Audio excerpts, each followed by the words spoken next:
The Beale Ciphers, also referred to as the Beale Papers, are a set of 3 ciphertexts, one of which allegedly states the location of a buried treasure of gold, silver and jewels estimated to be worth over $63 million as of September 2011. Comprising 3 ciphertexts, the first text describes the location, the second ciphertext the content of the treasure, and the third lists the names of the treasure's owners and their next of kin. The story of the 3 ciphertexts originates from an 1885 pamphlet detailing treasure being buried by a man named Thomas J. Beale in a secret location in Bedford County, Virginia, in the 1820s. Beale entrusted a box containing the encrypted messages to a local innkeeper named Robert Morris and then disappeared, never to be seen again. According to the story, the innkeeper opened the box 23 years later, and then decades after that gave the 3 encrypted ciphertexts to a friend before he died. The friend then spent the next 20 years of his life trying to decode the messages, and was able to solve only one of them, which gave details of the treasure buried in the general location of the treasure. The unnamed friend then published all 3 ciphertexts in a pamphlet which was advertised for sale in the 1880s. Since the publication of the pamphlet, a number of attempts have been made to decode the 2 remaining ciphertexts and to locate the treasure, but all efforts have resulted in failure. There are many arguments that the entire story is a hoax, including a 1980 article, A Dissenting Opinion by cryptographer Jim Gill Oakley, and a 1982 scholarly analysis of the papers and their related story by Joe Nickel, using historical records that cast doubt on the existence of Thomas J. Beale. Nickel also presents linguistic evidence demonstrating that the documents could not have been written at the time alleged. His analysis of the writing style showed that Beale was almost certainly James B. Ward, whose 1885 pamphlet brought the Beale Papers to light. Nickel argues that the tale is thus a work of fiction. Specifically, a secret vault allegory of the Freemasons. James B. Ward was, in fact, a Mason himself. The story. It is important to note that all of the following information originates from one source, a single pamphlet published in 1885, entitled The Beale Papers. The treasure was said to have been obtained by an American man named Thomas J. Beale in the early 1800s, from a mine to the north of Santa Fe, at that time part of a Spanish province, in an area that today would most likely be part of Colorado. According to the pamphlet, Beale was the chosen leader of a group of 30 gentlemen adventurers from Virginia, who stumbled upon the rich mine of gold and silver while hunting buffalo. They spent 18 months mining thousands of pounds of precious metals, which they then charged Beale with transporting back home to Virginia and burying in a secure location. Beale made multiple trips to stock the hiding place, and then encrypted 3 messages with the location of the treasure, a description of it, and the names of the owners and their relatives. Beale placed the ciphertexts and some other papers in an iron box, which he gave in 1822 to a reliable person, the Lynchburg innkeeper Robert Morris. The treasure was supposed to be buried near Montvale in Bedford County, Virginia. Beale asked Morris not to open the box unless Beale or one of his men failed to return from their journey within 10 years. Sending a letter from St. Louis a few months later, Beale promised Morris that a friend in St. Louis would mail the key to the cryptograms, but it never arrived. 23 years later, in 1845, Morris opened the box, finding 2 plaintext letters from Beale, and several pages of ciphertext separated into papers 1, 2, and 3. Morris had no luck in solving the ciphers, and decades later left the box and its contents to an unnamed friend. Using an edition of the United States Declaration of Independence as the key for a modified book cipher, the story tells how the friend successfully deciphered the second ciphertext, which gave a description of the buried treasure. Unable to solve the other 2 ciphertexts, the friend ultimately made the letters and ciphertexts public, in a pamphlet entitled The Beale Papers, published by another friend, James B. Ward, in 1885. Ward is thus not the friend. Ward himself is almost untraceable in local records except that a man with that name owned the home in which a Sarah Morris, identified as the consort of Robert Morris, died in at 77. He also is recorded as becoming a master mason in 1863. The deciphered message, the plaintext of paper number 2 reads, I have deposited in the county of Bedford, about 4 miles from Bedford's, in an excavation or vault, 6 feet below the surface of the ground, the following articles, belonging jointly to the parties whose names are given in number 3, herewith. The first deposit consisted of £1,014 of gold, and £3,812 of silver, deposited November 1819. The second was made December 1821, and consisted of £1,907 of gold, and £1,288 of silver. Also jewels, obtained in St. Louis in exchange for silver to save transportation, and valued at $13,000. The above is securely packed in iron pots, with iron covers. The vault is roughly lined with stone, and the vessels rest on solid stone, and are covered with others. Paper number 1 describes the exact locality of the vault, so that no difficulty will be had in finding it. The second cipher can be decrypted fairly easily using any copy of the United States Declaration of Independence, but some editing for spelling is necessary.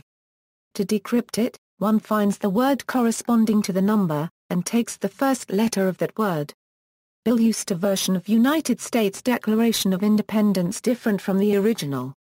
To extract the hidden message, the following 5 modifications must be applied to the original decode text. After word 154 and before word 157 one word must be added, after word 240 and before word 246 one word must be removed, after word 467 and before word 495 10 words must be removed, after word 630 and before word 654 one word must be removed, after word 677 and before word 819 one word must be removed. Furthermore, the first letter of the 811th word of the modified text is always used by Beale as a Y. The first letter of the 1005th word of the modified text is always used by Beale as an X. Finally, in the decoded text there are 4 errors, probably due to wrong transcription of the original paper, 84 63 43 131 29. Consist, 53 20 125 371 38. Rousand. 84 575 1005 150 200. THC. 96 405 41 600 136. Vault. Equals size of the treasure equals, the treasure described in the second cryptogram calculates to approximately 35,052 troyas gold, 61,200 troyas silver and jewels which were worth $13,000 in 1818. This sum is worth around $180,000 in 2010 terms. The treasure would weigh about 3 tons. Truth or hoax? There has been considerable debate over whether the remaining 2 ciphertexts are real or hoaxes.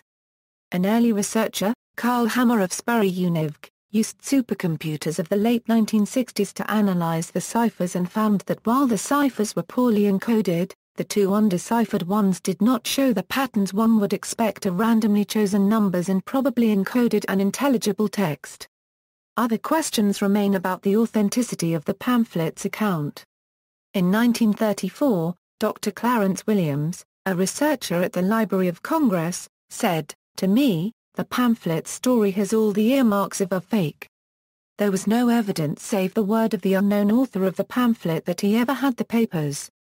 The pamphlet's background story has several implausibilities, and is based almost entirely on circumstantial evidence and hearsay. Later cryptographers have claimed that the 2 remaining ciphertexts have statistical characteristics which suggest that they are not actually encryptions of an English plaintext. Alphabetical sequences such as abgh are both non-random, as indicated by Carl Hammer, and not words in English. Others have also questioned why Beale would have bothered writing 3 different ciphertexts for what is essentially a single message in the first place, particularly if he wanted to ensure that the next of kin received their share. Analysis of the language used by the author of the pamphlet has detected significant correlations between it and Beale's letters, including the plaintext of the second cipher, suggesting that they may have been written by the same person. The letters also contain several English words, such as improvise, not otherwise recorded before the 1840s in English, but from French improvisation used from 1786 New Orleans area and Stampede Spanish, an uproar, from Estampa 1823. Implying composition no earlier than 20 years after their purported date. Beale stampeding apparently first appears in print in the English language before 1883, but were used from 1786 to 1823 in New Orleans in French and Spanish. The second message, describing the treasure, has been deciphered, but the others have not, suggesting a deliberate ploy to encourage interest in deciphering the other two texts only to discover that they are hoaxes. In addition, the original sale price of the pamphlet, 50 cents, was a high price for the time, and the author says he expects a wide circulation.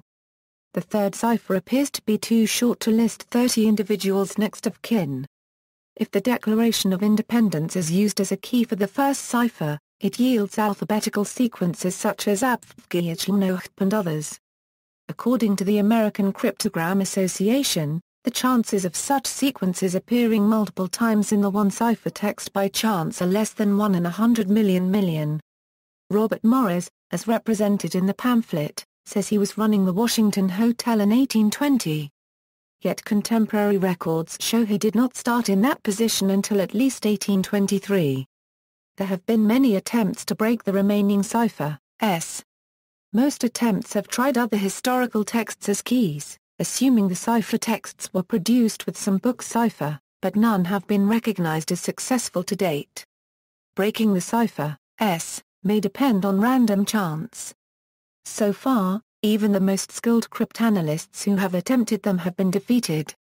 Of course, Beale could have used a document that he had written himself for either or both of the remaining keys, thus rendering any further attempts to crack the codes useless.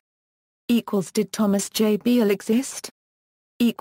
A survey of U.S. Census records in 1810 shows two persons named Thomas Beale, in Connecticut and New Hampshire. However, the population schedules from the 1810 U.S. Census are completely missing for 7 states, 1 territory, the District of Columbia, and 18 of the countries of Virginia. The 1820 U.S. Census has 2 persons named Thomas Beale, Captain Thomas Beale of the Battle of New Orleans 1815 in Louisiana, originally from Virginia Botetourt County, a Fincastle area 12 miles from Bedford County, and 1 in Tennessee, and a Thomas K. Beale in Virginia, but the population schedules are completely missing for 3 states and 1 territory. Before 1850 the U.S. Census recorded the names of only the heads of households. Others in the household were only counted. Beale, if he existed, may have been living in someone else's household. In addition, a man named Thomas Beale appears in the customer lists of St. Louis Post Department in 1820. According to the pamphlet, Beale sent a letter from St. Louis in 1822. Additionally, a Cheyenne legend exists about gold and silver being taken from the west and buried in mountains in the east, dating from roughly 1820. Alleged Edgar Allan Poe authorship. Edgar Allan Poe has sometimes been suggested to be the real author of the pamphlet. He had an interest in cryptography and used it as a plot device in several of his works, most notably his short story The Gold Bug. He is also known to have lived nearby at the time of Beale's encounters with Morris. In the 1820s he was a student at the University of Virginia in Charlottesville. However, Poe died in 1849, long before the pamphlets were published. The references in the narrative to the Civil War, which occurred in the 1860s, also cast doubt on the Poe claims. Writer William Poundstone's stylometric analysis in his book Bigger Secrets found that Poe's prose is significantly different from the pamphleteers. Digging for treasure in Bedford County, doubts have not deterred many treasure hunters, however. The information that there is buried treasure in Bedford County has stimulated many an expedition with shovels and other implements of discovery, looking for likely spots. For more than 100 years, people have been arrested for trespassing and unauthorized digging. Some of them in groups, as in the case of people from Pennsylvania in the 1990s. Several digs were completed at the top of Porter's Mountain, one in late 1980s with the landowner's permission as long as any treasure found was split 50/50. However, the treasure hunters only found Civil War artifacts. the value of these artifacts paid for time and equipment rental. These hunters broke even. Media attention. The story has been the subject of multiple television documentaries, such as the UK's Mysteries series and the 2011 Declaration of Independence episode of the History Channel TV show Brad Meltzer's Decoded. There are also several books, and considerable Internet activity. In 2014, the National Geographic TV show The Numbers Game referred to the Beale Ciphers as one of the strongest passwords ever created. In 2015, the UK TV series Myth Hunters devoted one of its Season 3 episodes to the topic. Also in 2015, the Josh Gate series Expedition Unknown visited Bedford to investigate the Beale Ciphers and search for the treasure. Simon Singh's 1999 book The Code Book explains the Beale Cipher mystery in one of its chapters. In 2010, an award-winning animated short film was made concerning the ciphers called the Thomas Beale Cipher.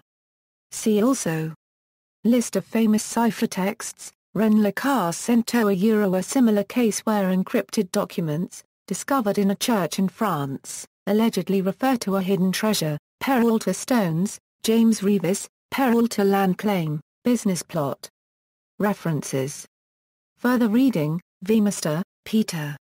The Beale Treasure, New History of a Mystery, 1997.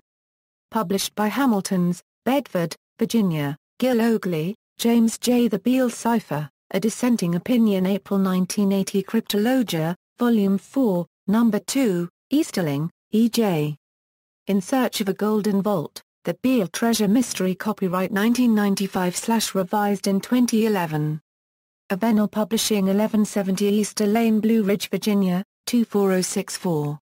External links: Beale Cipher Decoded, a copy of the Beale Papers, easily captured as text for offline use.